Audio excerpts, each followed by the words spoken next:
도서 낭독, 가슴 찢는 회개, 9편.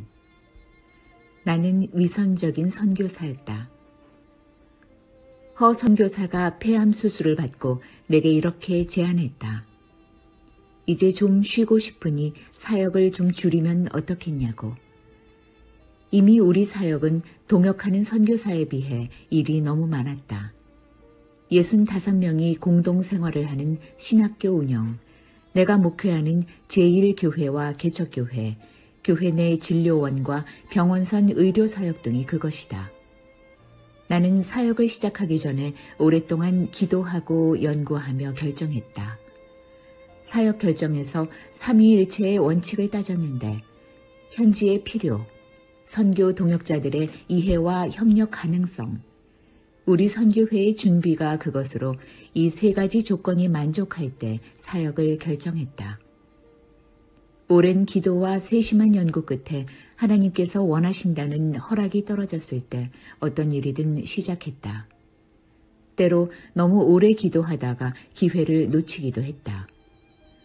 누가 나의 이 같은 사역 결정 방식을 틀렸다고 말할 수 있겠는가? 문제는 주님이 직접 하신 일이 아니고 내가 기도하고 내가 결정하고 일을 시작했다는 것이다. 어디에도 문제는 있을 수 있다. 잘못을 인정하고 취소도 할 수 있어야 한다. 하지만 나는 그토록 오랫동안 기도하고 연구하고 최고로 현명한 삼위일체 방식의 과정을 거쳤기 때문에 내 잘못이나 실수를 인정할 수가 없었다. 그렇게 신중하게 결정한 만큼 그것은 주님의 뜻이라는 거짓 확신도 갖고 있었다.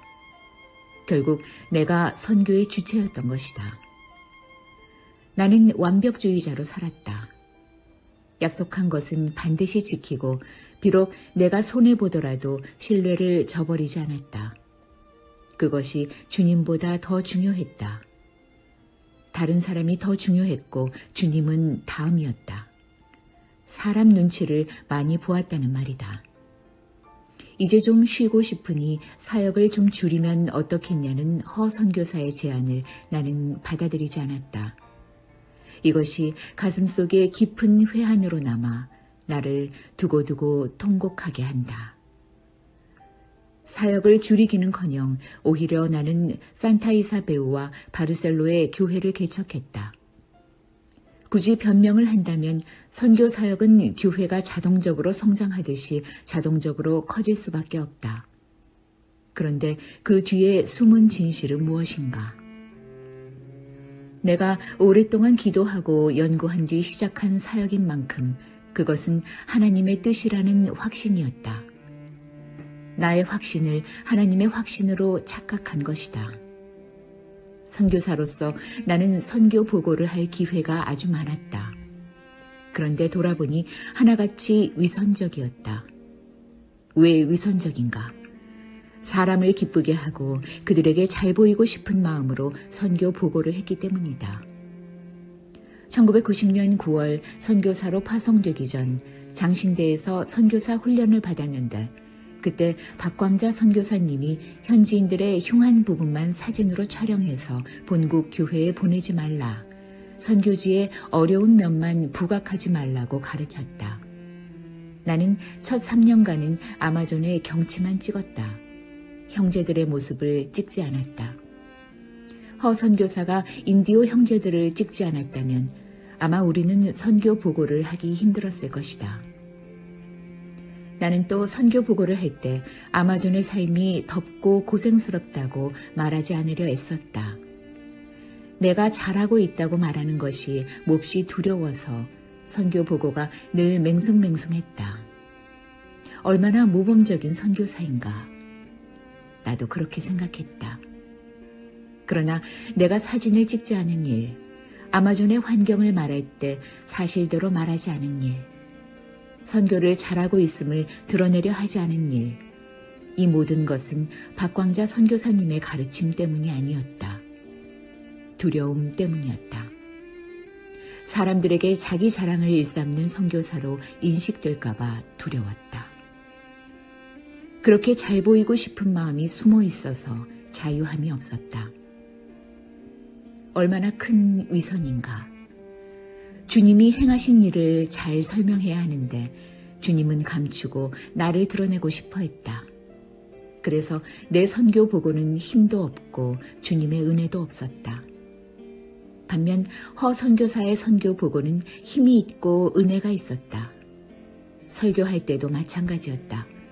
나는 모든 것을 조심했다. 주님만을 증거하는 것에 초점을 맞추고 나의 약함과 십자가를 증거해야 했다. 하지만 나는 세상에 대하여 죽지 않고 세상도 내게 대하여 죽지 않은 까닭에 십자가 대신 교묘하게 나를 자랑했다. 내 자아는 속으로 말하기를 나는 훌륭한 목사다. 누구누구는 자기를 자랑하는데 나는 내 자랑을 절대 안 한다 하며 속이고 또 속였다. 그러면서 자기 자랑을 일삼는 설교자들을 마음속으로 비난했다. 언제까지 그렇게 했는가? 내가 모든 것을 잃고 주님께서 내 자아를 십자가에 못 박아 주실 때까지 그랬다. 나는 주님의 종이 아니고 두려움의 종, 사람의 종으로 살았다. 나를 위하여는 약한 것들 외에 자랑하지 아니하리라. 그러므로 도리어 크게 기뻐함으로 나의 여러 약한 것들에 대하여 자랑하리니 이는 그리스도의 능력이 내게 머물게 하려 함이라. 그러나 내게는 우리 주 예수 그리스도의 십자가 외에 결코 자랑할 것이 없으니 그리스도로 말미암아 세상이 나를 대하여 십자가에 못 박히고 내가 또한 세상에 대하여 그러하니라. 그릇된 회개. 많은 사람들이 허 선교사가 아픈 것은 나를 회개시키기 위함이라고 말했다. 내가 회개하지 않으면 아내가 죽는다고 말했다.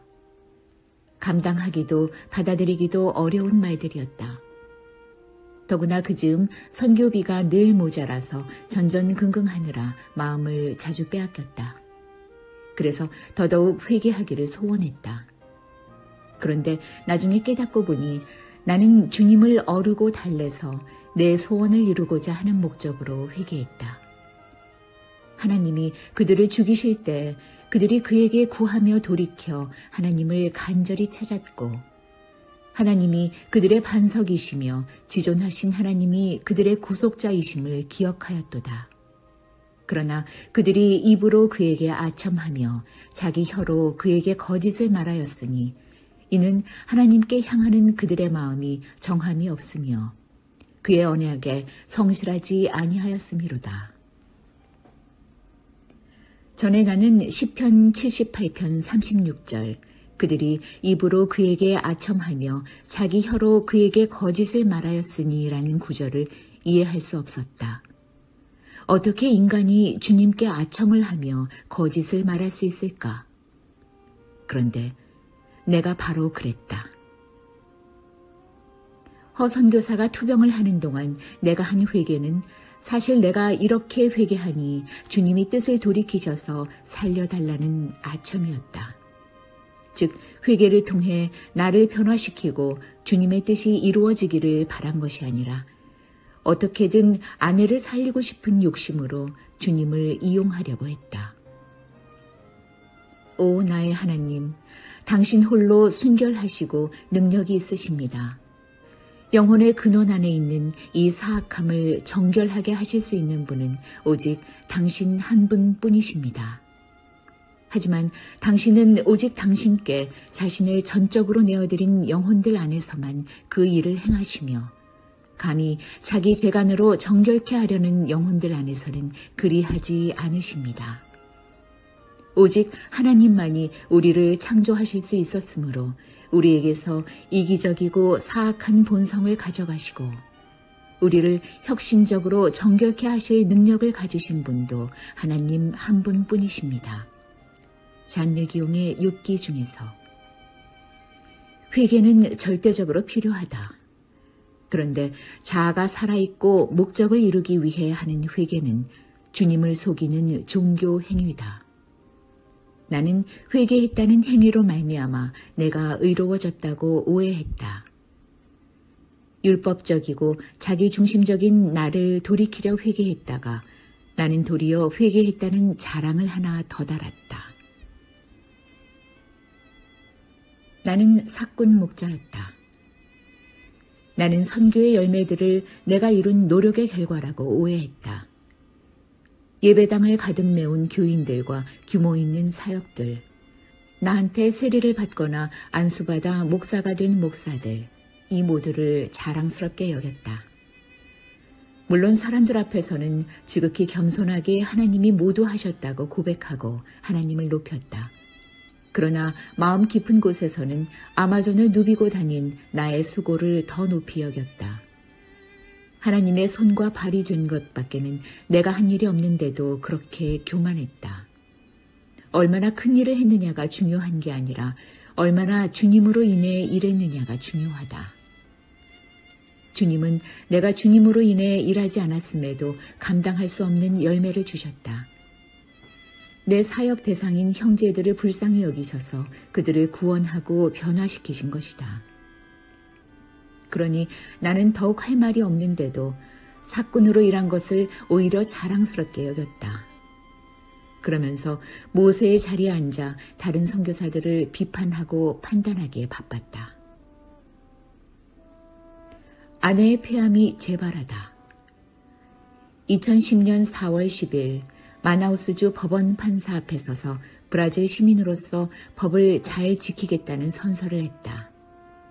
그런 다음 한국에 검사 받으러 간 허 선교사에게 전화했다. 그날 검사 결과가 나오는 날이었다. 허 선교사는 내가 염려할까봐 미리 나를 준비시켰다. 여보, 너무 걱정하지 마. 그러나 그 순간 눈앞이 노래졌다. 원발성 암이 시작되었지만 재발은 아니니 걱정 말라고 했다. 암이 재발했구나. 돌아올 수 없는 강을 건넜구나. 그리고 무슨 말을 했는지 기억이 나지 않는다. 얼마 후 정신이 들자 이렇게 기도했다. 주님, 당신의 제자들이 보냄받은 땅에서 뼈를 묻고 죽었습니다. 저도 보냄받은 이 땅에서 이 땅의 사람들과 같이 묻히려고 시민권을 얻었습니다. 그런데 이게 웬일입니까? 나는 지구별에 홀로 떨어진 고아가 된 것 같았다. 너무 기가 막혀 눈물도 나오지 않았다. 절대로 그런 일은 일어나지 않을 거라고 믿은 만큼 절망이 컸다. 허 선교사가 얼마나 주님을 사랑하는지 주님이 누구보다 잘 아시지 않습니까? 그녀가 언제 명예나 권력을 구한 적이 있습니까? 노후를 위하여 적금을 들었습니까? 줄이고 목마르며 헐벗고 매맞으며 정처 없이 살던 여인이 아닙니까? 친히 손으로 수고하고 모욕을 당해도 축복하고 비방을 받아도 참으며 권면하지 않았습니까? 사도 바울처럼 그렇게 살았는데 왜 이런 시련을 주시는 겁니까? 녹색의 지옥이라고 부르는 아마존으로 당신이 원하신다고 하여 고국과 가족들을 멀리하고 떠나왔습니다. 인디오 형제들이 끝없는 배신과 속임과 협박과 독약으로 살해하려고 해도 그들을 지도자로 세우려고 새벽부터 밤까지 수고했습니다. 자기 생명을 조금 더 귀한 것으로 여기지 않았습니다. 그런 당신의 여정을 버리십니까? 사도 바울은 적어도 자녀가 없었습니다. 그런데 허 선교사에게는 왜 송아지를 떼어놓고 벳세메스를 울며 가는 소와 같은 아픔을 주시는 겁니까? 하나님께 너무 서운했다. 야속했다. 인과응보의 결과를 주시지 않는 하나님께 치를 떨며 분노했다. 그리고 그때 나는 알았다. 그동안 내가 주님을 사랑한다고 한 모든 사랑과 헌신이 모두 나를 위한 종교 행위였구나. 주님을 믿고 따르며 충성하면 만사 형통의 복을 주실 줄 알았는데 그렇지 않자 내가 하나님께 시험이 든 것을 확인했다. 그렇게 하나님께서 내 속에 악을 보여주셨다. 허 선교사에게 암이 재발된 뒤 3개월은 내가, 나머지 3개월은 딸 수산나가 한국에 가서 간호를 했다. 한국에 있어도 아마존에 돌아와서도 많이 힘들었다. 허 선교사 곁에 있는 동안은 말기암 통증과 항암 치료 부작용으로 고통당하는 모습을 지켜보는 것이 고통이었고, 아마존에 와서는 내가 없는 동안 어떻게 지낼까 걱정되어 마음이 무너졌다. 그러나 지금 돌아보면 그때 그 감사한 시간들을 그냥 흘려보냈다는 생각이 든다. 남아있는 시간이 그렇게 짧을 줄 알았다면, 그 시간이 얼마나 소중하고 감사한 시간인 줄 알았다면 좀 더 최선을 다했을 텐데 그냥 흘려보내고 말았다. 나는 아마존에 돌아오면 신학교 채플에 들어가 철야를 했다. 나무 판자로 만든 의자에 담요를 깔고 기도하다가 자고 자다가 기도하기를 반복했다. 낮 동안 일하는 중에도 허 선교사를 살려달라고 기도했다. 기도하고 또 기도했다. 우리의 소원은 통일, 꿈에도 소원은 통일, 이 정성 다하여 통일이라는 노래의 가사를 받고 나의 소원은 회개, 꿈에도 소원은 회개, 이 정성 다하여 회개라고 할 만큼 회개의 영을 보내달라고 애걸복걸했다. 어느 날 주님이 내 마음에 감동을 주시기를, 너는 나보다 아내를 더 사랑했다. 아내가 내 우상이다라고 해서, 주님 용서해 주십시오. 이제 주님을 더 사랑하겠습니다. 그러니 제발 아내를 살려주십시오 했다. 한 번은 밤에 기도하는데 내 기도가 하늘에 사무쳤다. 그러니 더 이상 기도하지 말라 하는 환청을 들었다. 한방눈이 내리는 것처럼 내 기도가 천지에 쌓여서 눈처럼 내리는 환상도 보았다. 그러나 허 선교사의 상태는 점점 더 나빠졌다.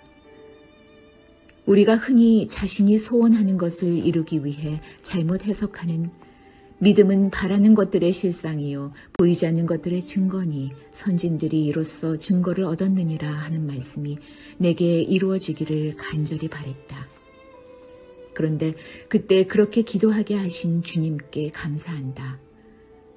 만일 내가 그때 그렇게 기도하지 않았다면 문제 해결만을 위하여 무작정 매달리며 기도하는 사람들을 이해하지 못하고 정죄하고 판단했을 것이기 때문이다. 어떤 종교학자가 신은 인간이 추구하는 욕망의 화신이다라고 했던가. 내가 하나님께 충성과 사랑을 바친 만큼 내게 갚아주십시오라는 무언의 계산이 있었음을 나는 그때 알았다. 내 사랑과 충성에 목적이 있었음을 알았다. 나는 종교인들과 다르지 않음을 알았다. 내 속에도 여느 종교인들과 마찬가지로 하나님을 이용하여 내가 잘 되고 싶은 욕망이 득실거리고 있었다. 내 원대로 되지 않자 독사가 고개를 들고 공격하듯이 하나님을 공격했다. 그동안 나는 무엇을 어떻게 믿었는가? 무엇을 설교했는가? 하나님은 만사에 복 주시기 위하여 존재하는 분이라고 믿지도 않고 설교하지도 않았다. 자기를 부인하고 십자가를 지는 대가를 지불하고 제자가 되어 주님을 따라야 한다고 평생 동안 그렇게 믿었고 그 복음을 설교했다. 그러나 그런 삶을 살지는 않았다. 주님은 허 선교사의 암 재발을 통해 내 악을 계시해 주셨다. 이것이 얼마나 복된 일인가. 주님은 내가 원한 건강이나 명예, 권력, 부를 통해서 나를 강복하지 않으셨다. 반면 그것과 절대로 비교가 되지 않는 복을 주고 싶어 하셨다. 그 복이란 나를 거룩하게 하시고 주님 안에서 주님으로 인하여 주님을 위하여 살게 하시는 복이다. 그리스도와 완전한 연합을 이루게 하여 영원한 하나님 나라에 데려가시는 것이다. 그렇게 하나님은 고통을 통하여 당신의 진실하신 사랑을 내게 드러내셨다. 아내에게 멍에를 지우다. 2009년은 강력한 회개 운동이 불어서 신학교와 교회에서 기도회가 뜨겁게 열렸다. 허 선교사는 암 재발 전이었으므로 열정적으로 기쁨으로 사역을 하였으나 계속되는 기도회와 수업들로 인해 많이 지쳐 있었다. 나는 허 선교사에게 여느 해처럼 성가대의 칸타타 발표회를 하자고 했다. 당시 허 선교사는 오른쪽 팔이 너무 아파서 팔에 붕대를 감고 앉아서 매일 여러 시간씩 성가 연습을 했다. 그 해는 쉬자고 했으면 좋았을 것을. 한 해도 거르고 싶지 않아 그런 어리석은 짓을 했다. 신학교 내 지도자 계속 교육을 위해 LA 감사 한인교회 김영길 목사님과 장로님들이 와서 인디오 마을 지도자들을 초대하여 일주일간 집회를 가졌다. 집회가 끝난 후 나와 허 선교사는 오창학 목사님의 은퇴식에 참석하기 위해 한국에 갈 예정이었다. 당시 허 선교사는 완전히 지쳐 있었다. 그런데 나는 허 선교사의 형편은 아랑곳하지 않고 신학교 소개 영상을 만들어 달라고 했다. 그것도 신학생들이 방학을 맞아 집으로 가져갈 수 있도록 속히 만들어 달라고 했다. 허 선교사는 이틀 밤을 뜬 눈으로 세우며 겨우 영상을 만들어 학생들 손에 들려보냈다. 한국에 입국하여 병원에 가서 검사를 받았는데 배에 염증이 있다고 했다. 암이 재발하는 징조였다. 성가대 발표를 한 해 쉰다고 큰일이 나는 것도 아닌데 왜 그랬을까? 학교 소개 영상이 뭐가 중요하다고 그렇게 했을까? 나는 왜 그렇게 악했을까? 나의 완벽한 사역을 위해 절대 과로해선 안 된다는 걸 알면서도 아내가 과로에 과로를 더하도록 몰아붙였다. 나는 내 이름을 알리기 위해 아내에게 멍에를 씌우고 이용하는 악한 남편이었다. 허 선교사가 얼마나 주님께 충성스러운 여인이었는지는 주변의 모든 사람은 다 안다. 누구도 말릴 수 없는 열정과 헌신의 여인이었다. 내가 무슨 일을 맡기든 200% 완벽하게 만족시켜서 언제나 믿을만하고 든든한 아내였다. 그랬기에 나는 허 선교사에게 필요 이상의 일을 강요했다. 자주 몸이 힘들다고 고통스러워할 때 불쌍히 여기며 쉬라고 하지 않았다. 위로하며 용기를 주지도 않았다. 내 종교적 야망의 눈이 어두워 희생을 강요했다. 하지만 그때는 내가 그렇게 악한 남편인 줄 몰랐다. 허 선교사가 떠난 뒤에야 내가 허 선교사를 사지로 몰아넣었다는 걸 알았다. 천국에서 다시 만난다면 무릎을 꿇고 엎드려 너무 미안하다, 잘못했다고 사죄하고 싶다. 그렇게 1000만 번 용서를 빌어도 내 악을 다 씻을 수 있을지 의문이다. 악인은 땅에 남고 허 선교사는 주님께로 돌아갔다. 나는 그 후로 눈물로 베개를 적시지만 더는 되돌릴 길이 없다.